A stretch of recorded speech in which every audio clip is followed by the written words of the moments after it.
We'll now have greetings from the Alumni Association President, Gregory Petranek.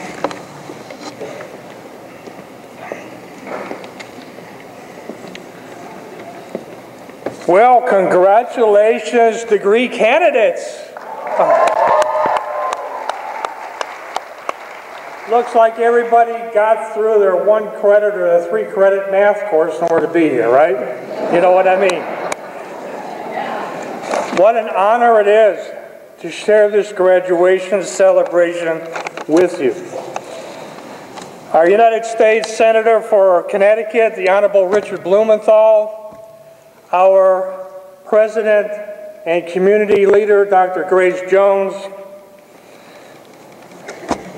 the faculty, our staff, our family, and friends. Before his passing, an educator once said, "All the knowledge in the world is contained in books. All you have to do is open them." Well, my father was right. We see the result of that quote in each one of you that graduate today. You have overcome, in many instances, insurmountable obstacles. We applaud your accomplishments and wish you the best as you continue on your educational journey. As president of the Three Rivers Community College Alumni Association, on behalf of the Board of Directors and Mohegan, Thames Valley, and Three Rivers alumni, we invite you to become alumni members. Your membership funds many scholarships that we award each year. As you may or may not know, your Alumni Association has partnered with the Three Rivers Community College Foundation to help provide continuing scholarships and expanded member benefits. Please look us up on the Three Rivers website or, of course, on Facebook. As graduates today, you'll receive a congratulatory note in the mail, as well as an Alumni Association window decal to show your continued support of our beloved college. There is one thing I like to add to this is that I wouldn't be standing here today if I didn't have the support of a 2003 graduate of Three Rivers Community College. And that person is my wife, Vera Petranek, who is in the audience. Stand up there. Stand up.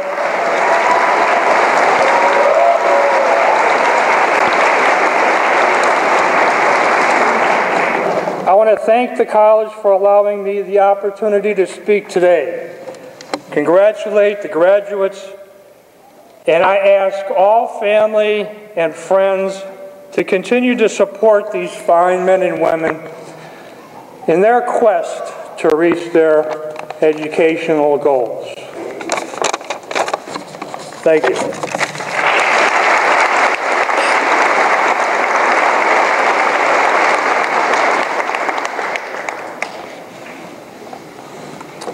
The recipient of the Three Rivers Community College Merit Award will be introduced and presented by President Grace Jones.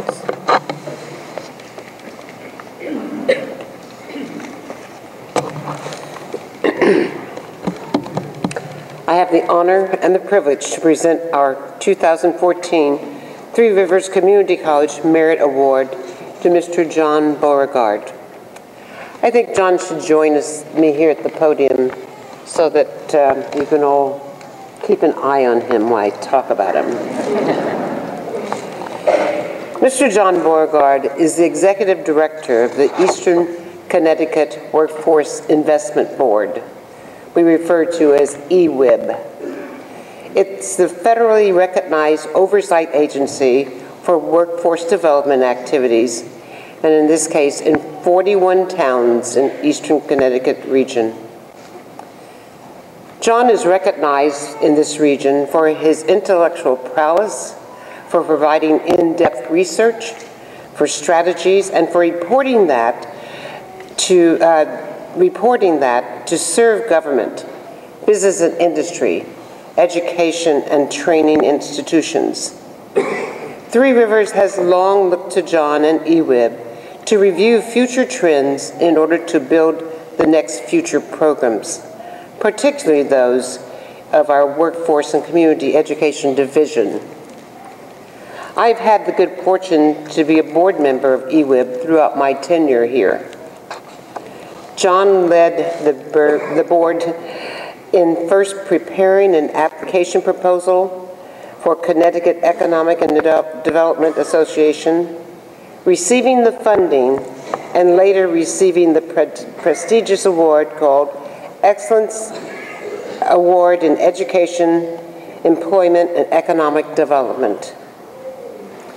His collaborative investments in this region has been exemplary for all regional stakeholders. His sphere of influence penetrates the national activities and conversations. He is the 2014 recipient of the United Labor Agency's Collaboration Champion Award. Now, locally, John collaborates with many organizations. He is a member of Three Rivers Regional Advisory Council, and there he participates with the council and works to inform and listen to the items that the college is doing directly and where there are more opportunities which will promote our motion and strategic planning. He has been instrumental in assisting in the creation of summer programs at the college. He continues to support full and comprehensive manufacturing center as an essential part of the college's service for workforce development in this region.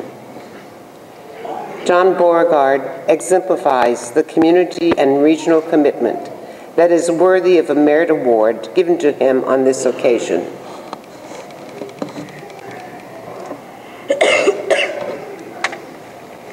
I present him with the Merit Award, which the college is forever grateful for all his participation and looks forward to its continuing. Mr. Beauregard.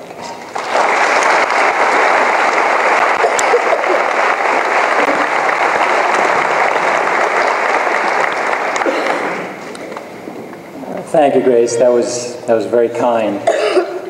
Good afternoon, everybody. I think to begin, I'd like to tell you how much this award means to me, but I also understand that we have a very full program, so I promise to keep this brief. My first thank you goes out to the graduates themselves. I want to thank you for sharing some time on the program today with several of us here on the platform. And my hope for all of you is that you never, ever forget the perseverance that you exhibited to get to today. To me, it's one of the things that I think everybody in this auditorium would agree that makes us proudest of you, and I think you should be equally proud of yourselves. To my wife, Judy, we've been married for 27 years, and I can tell you that some of the best advice that I ever got came from her. I don't know where I would be without the support, the unwavering support, that is, in many of the different activities and thoughts that I brought home from work, and she was able to work through with me. She has been just an incredible resource, and I thank you, honey. Finally, I don't think I have enough time to list my thank yous for Dr. Jones. The first thing, if you were to ask me what it is that comes to mind when I think of Dr. Jones, I would say her vision. The college operates at an intersection between workforce, economy, education, and technology. And to navigate all of those waters and to do it in a way that steers the community in the right direction is just an incredible accomplishment. And this community is much stronger because of the work of Dr. Jones. The second thing I would say is that I really appreciated the fact that she turned education into a team sport. And what I mean by that is the need for creative solutions as the workforce has changed around us and the demands on education has changed around us requires that we reach out to new folks. And what Grace's collaborative spirit always allowed her to do was to reach out to organizations in the community and listen to their ideas. And as a result, the college not only became the foundation on which many of these creative solutions were built, the college also became the glue or the connective tissue, the ligaments, the tendons, whatever you want to describe it as, that brought all of these individual organizations together and to function as one cohesive system. And as Senator Blumenthal, I'm sure, will tell you, and President Gray will tell you in Hartford, when those kind of actions come up and the efficiencies that are inherent in a system or in a community, those are the kinds of projects and grants that draw investments to make possible some opportunities that were not previously in place for us. So that whole approach really allows me to summarize Grace's impact in one very simple way. And it's something that a lot of leaders I've seen aspire to, but frankly, very few of them get there. She was able to make everyone around her better. And I will never forget her for that. And while as much as I appreciate this award being given to me, believe me when I tell you, the pleasure was all mine. Thank you very much.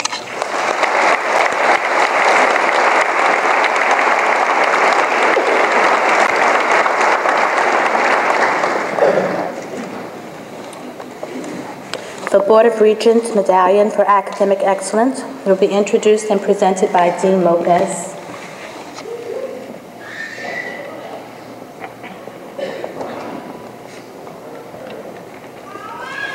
Good afternoon.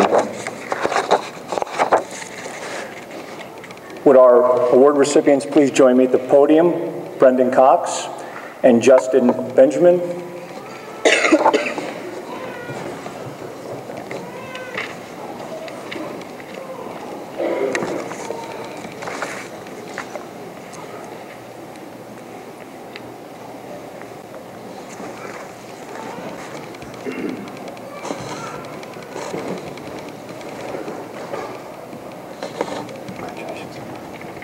Thank you, Pedro. I have the honor and privilege to award the Board of Regents Medallion for Academic Excellence in recognition of outstanding academic accomplishment of associate degree graduates of the community colleges. The criterion for a medallion are as follows. Recipients must be graduating students who have earned a cumulative quality point ratio of 4.0.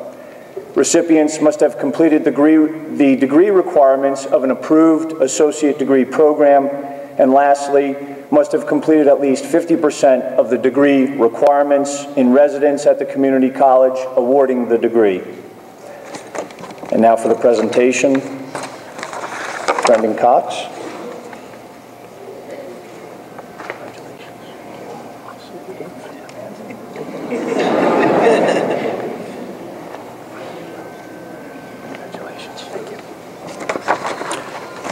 And Justin Benjamin.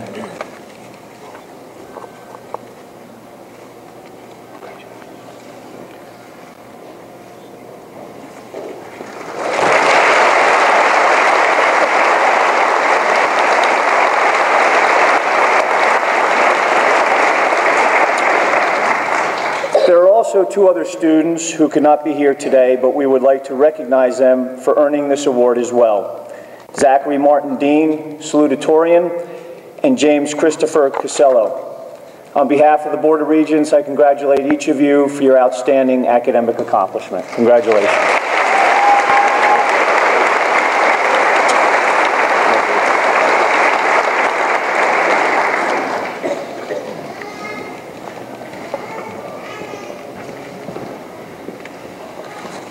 President Jones will now introduce and present the honorary degree. She'll be assisted by President Gray.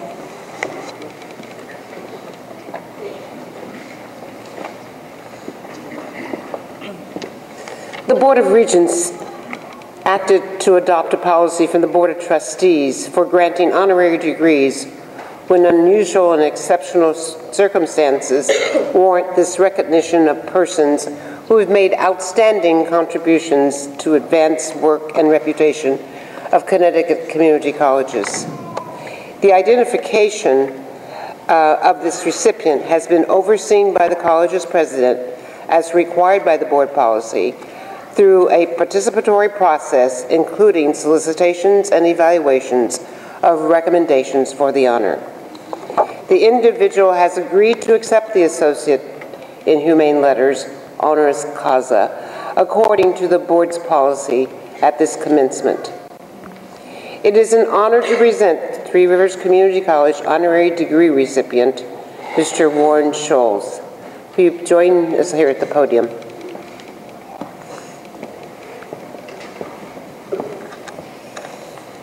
Mr. Warren Scholes retired from Core Plus Federal Credit Union, headquartered here in Norwich, just the 1st of this month.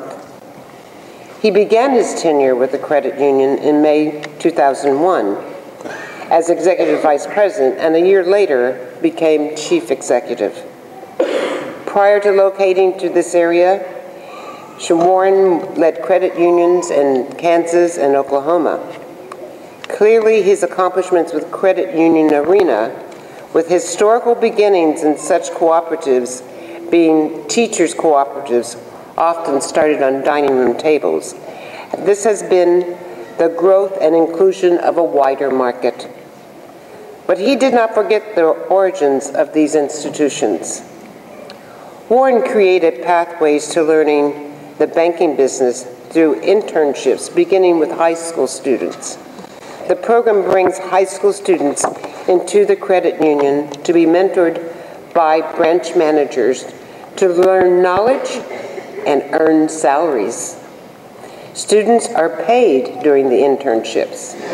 They receive a graduation, and at the end of their time, and I have been a witness to the graduations, and I hear the stories of the students' accomplishments. Three Rivers students also have had similar experiences. But Warren began with the high school student to provide them with possible continuity between their work and continuing their education. Full-time employees at the credit union presently built their interests through the internships created by Warren. The primary focus of these internships are to raise awareness of the banking business, and particularly for students of color. Warren's commitment to this region extends to the greater region and area. He is chair of the college's Regional Advisory Council. He is a president of the Northeastern Connecticut Chamber of Commerce. He has been a director on the Chamber of Commerce of Eastern Connecticut. And he has an unsung radio program. His Unsung Heroes is a broadcast on radio stations WINY and WICH. Listeners call in to the program to tell a story about a person in their community who makes positive contributions, and in turn, Core Plus donates $25 toward a local charity of the caller's choice, but in the name of the unsung hero.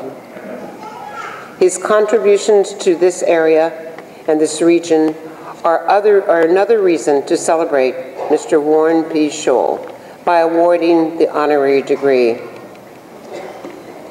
I ask President Gray to do that. By virtue of the authority vested in me, the Board of Regents of Connecticut Community Colleges and University System concurring, I confer upon you the degree, Associate in Human Letters Honoris Causa, and invest you with all the rights and privileges pertaining thereto. In token, therefore, I present to you this medallion and diploma.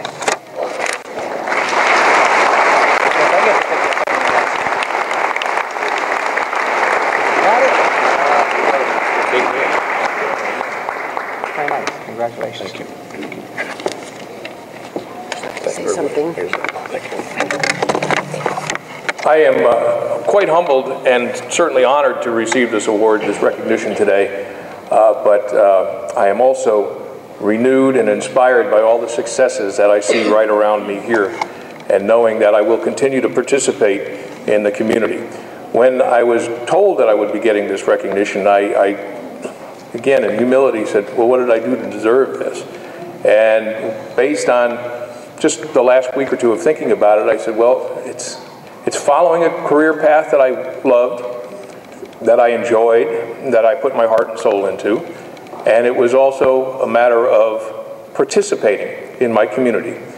Just doing the things that I would consider to be a normal part of life, joining in organizations, sponsoring groups, thinking about how we could recognize and pat each other on the back from time to time to encourage each other along our ways.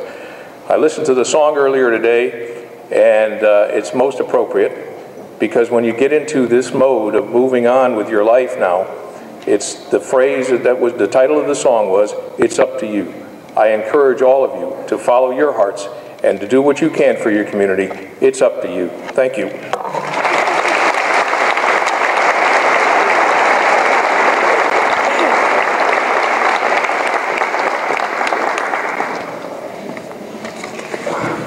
At this time, Three Rivers Community College recognizes students who've received scholarships and academic awards, which were presented on Thursday, May 15th. At the award ceremony, over $89,000 was awarded to some of these graduating students. As I call your name, please stand. Audience, please hold your applause until all of the students have been recognized. Gordon Arzu, Matthew Boughton, Philip Baden, Lisa Bogle, Brendan Cox, Zachary Dean, Aya Farah, Maria Fernandez Gomez, Virginia Flood, Diane Gear, Michael Jones, Jennifer LaPearl, Kristen Norris, Cassandra Nolan, Valerie Precourt, Jennifer Raymond, Brian Rios, Keaton Sanborn, Patricia Simon, and Kaylee Sweet True. Congratulations.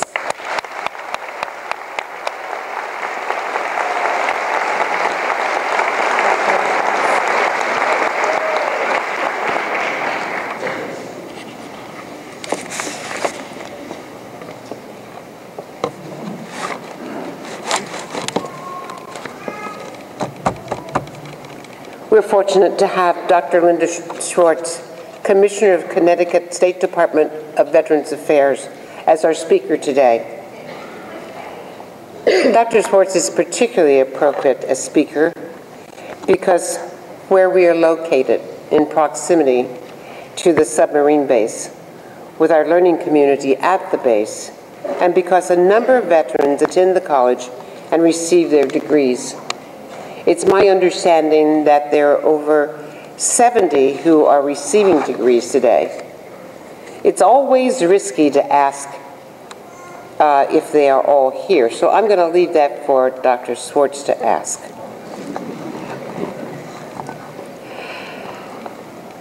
Commissioner Schwartz began her career in the United States Air Force as a nurse in Vietnam. She served in active and reserve military for nearly 20 years, which included being a flight nurse. She served as an adjunct nursing faculty for Three Rivers, which was then called Mohegan, I think, Mohegan Community College. But her primary career seems to have revolved around her commitment to military, and most profoundly to veterans. When serving as a flight nurse, she received injuries that impacted her future. She can personally identify with the injured veteran and military. As Commissioner of Connecticut Veterans Affairs, Dr. Swartz is dedicated to improving the lives of veterans. She is the first woman to run the State Veterans Home in Rocky Hill, supervising the renovations of the residential program, which houses 400 veterans, as well as the construction of the Veterans Health Center, which provides for 125 veterans. Commissioner and Dr. Swartz is a registered nurse. She has a master's degree in nursing from Yale University. She has a doctorate in public health from Yale School of Medicine. Commissioner Swartz, we welcome your remarks to the class of 2014.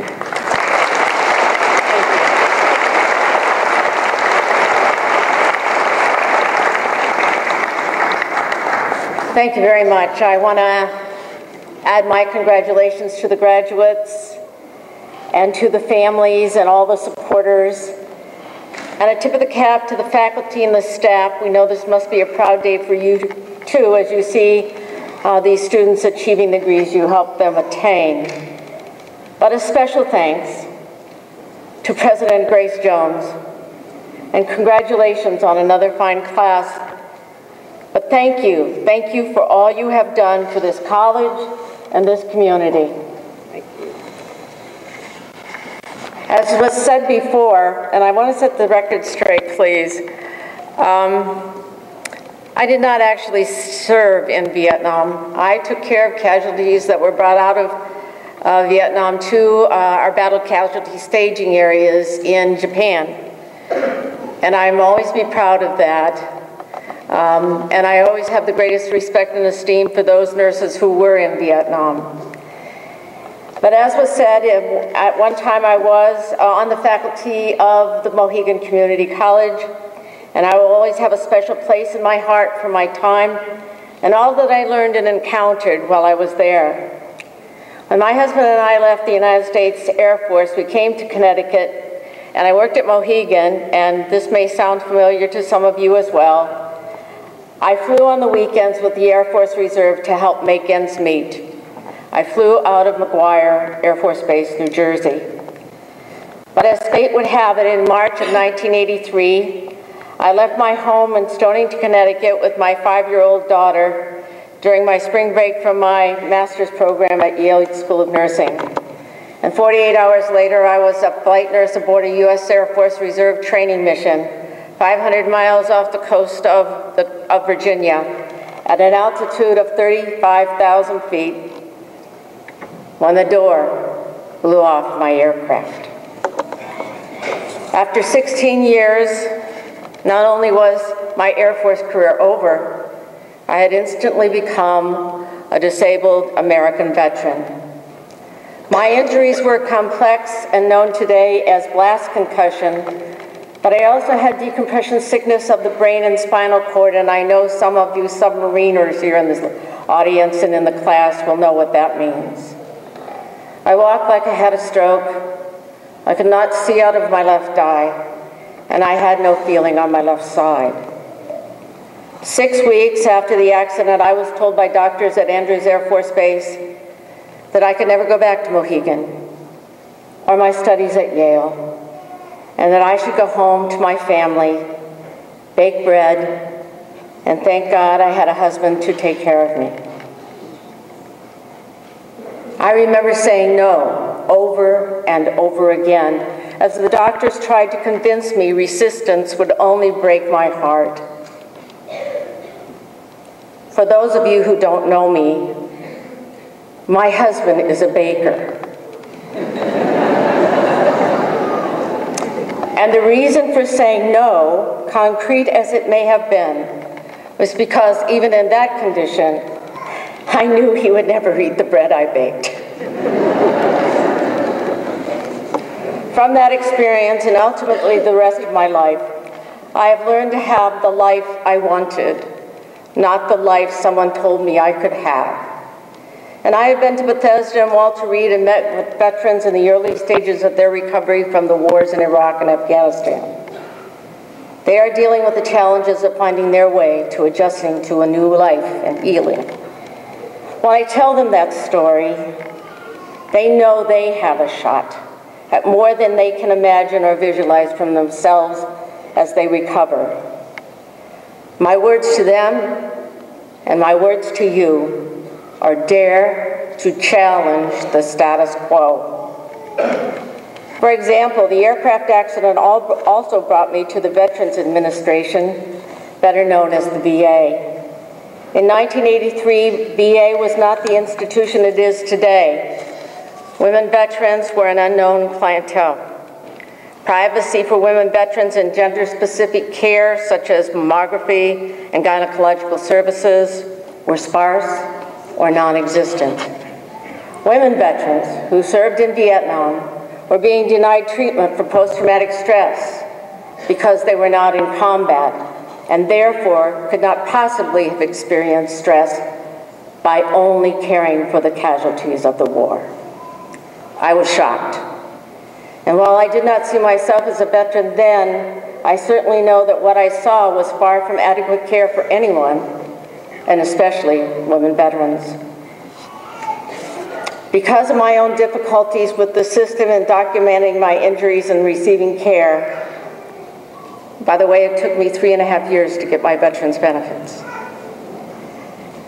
Our congressman at that time was a gentleman by the name of Sam Gaines, and so he got me invited to Washington to testify before the House Veterans Affairs Committee.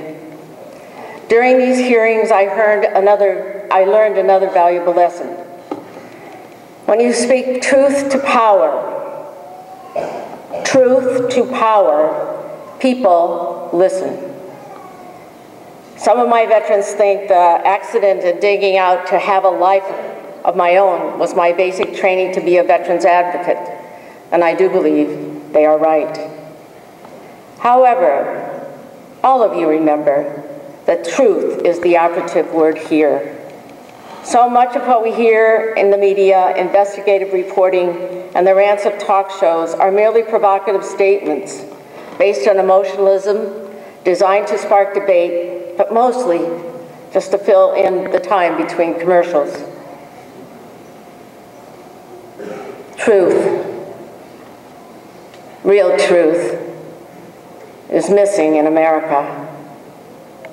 When you challenge the status quo, come with the truth, and you can make a difference. As today, as you are marking the end of your studies at Three Rivers, I would suggest that you are ending a chapter in your life and hopefully beginning a new venture. I hope so. A new life adventure. With the last few words of this chapter, I will call out to you, the class of 2014, some last words of wisdom. Be curious. Never stop learning.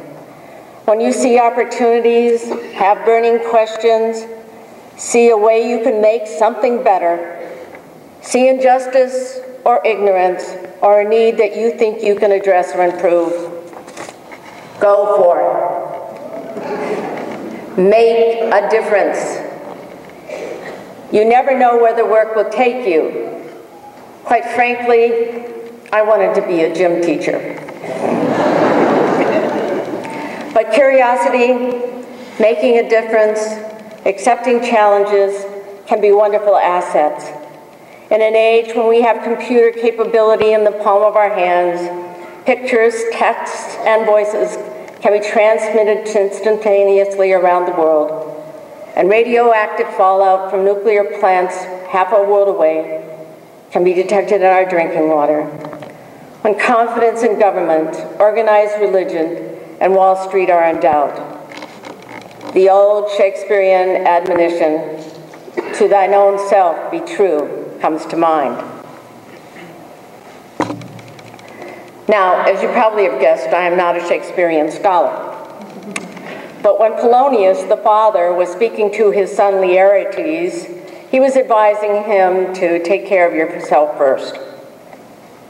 What I mean is in your mind and our mind-bending, constantly exploding shock and awe society, where we play games at destroying people, reputations, and belief systems, I mean, at the end of the day, be able to live with yourself. Should you be looking for a leader? Should you want to be a leader? The finest qualities of leadership can be summed up in 4 watchwords: passion, integrity, listening, and caring. Have the passion and integrity to stand for what you believe. You may find people who share your views. You may find people who shake their heads in agreement, but have no clue what you're talking about. You may find people who want you to be their spokesman, but abandon you should issues require more than lip service.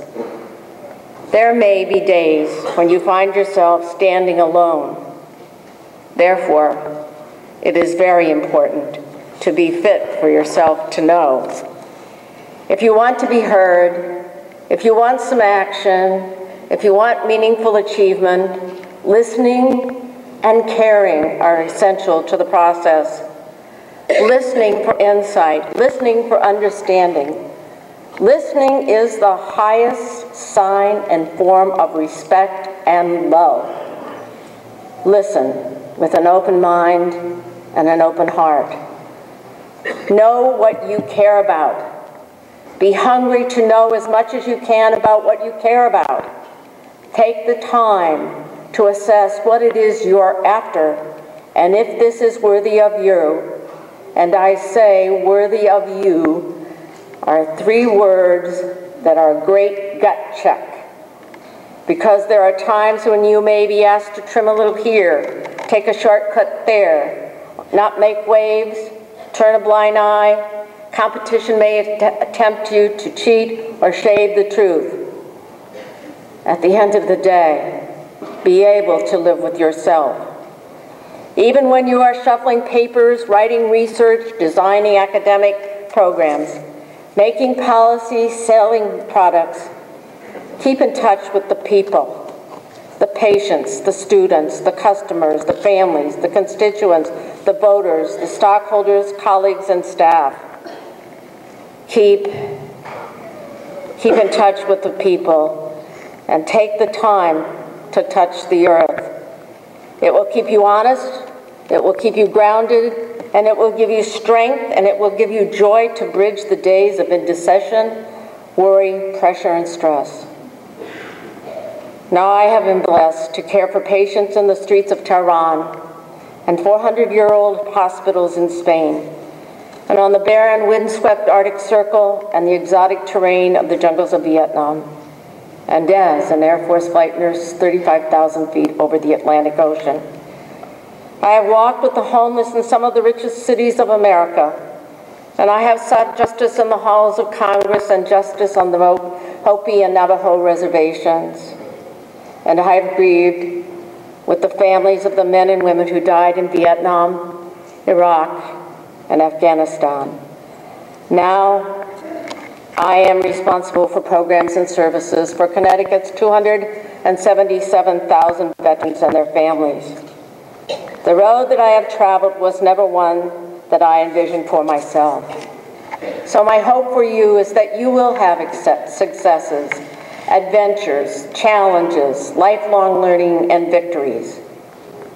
However, when we see the life we can have, the freedoms we all enjoy, it seems proper, so close to Memorial Day, and if you don't remember, 70 years ago, the D-Day invasion, we should pause and remember how it is that we have been endowed with these many blessings. On battlefields and engagements in places long forgotten, or only noted in history books, Americans have struggled and are struggling today against great odds, primitive conditions, and the gut-wrenching terror of battle.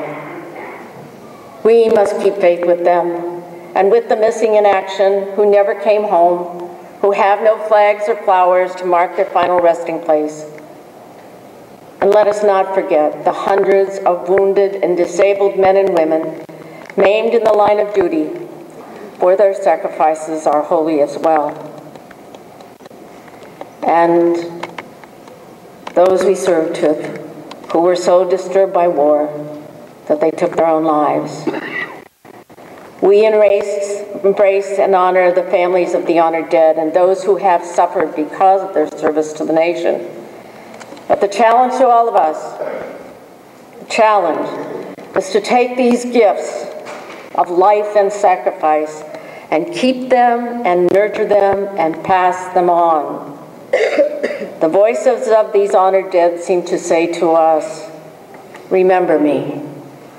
Though you may not remember my name, remember that I gave my most precious possessions, my life.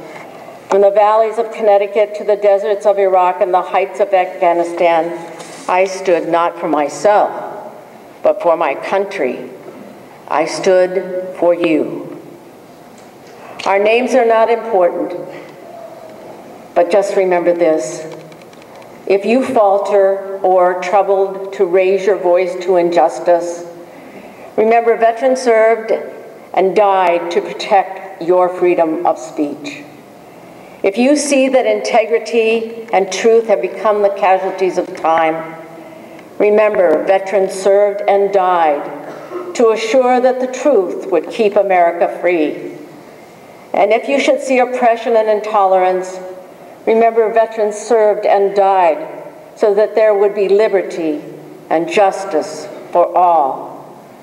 And should you be too tired to go to the polls to vote, remember veterans served and died to ensure your rights to free election. And those who have passed on, these men and women, shall not grow old as we who are left here will grow old. Age shall not weary them, nor the years condemn. At the going down of the sun and in the morning, we will remember them. And though we shall see them no more, they continue to enrich and inspire our nation. For if you look closely, you can see them in the spirit and hope of the dawn's early light and the clarity and dignity of the twilight's last gleaming. A blessing on you all and all of your future endeavors. Thank you.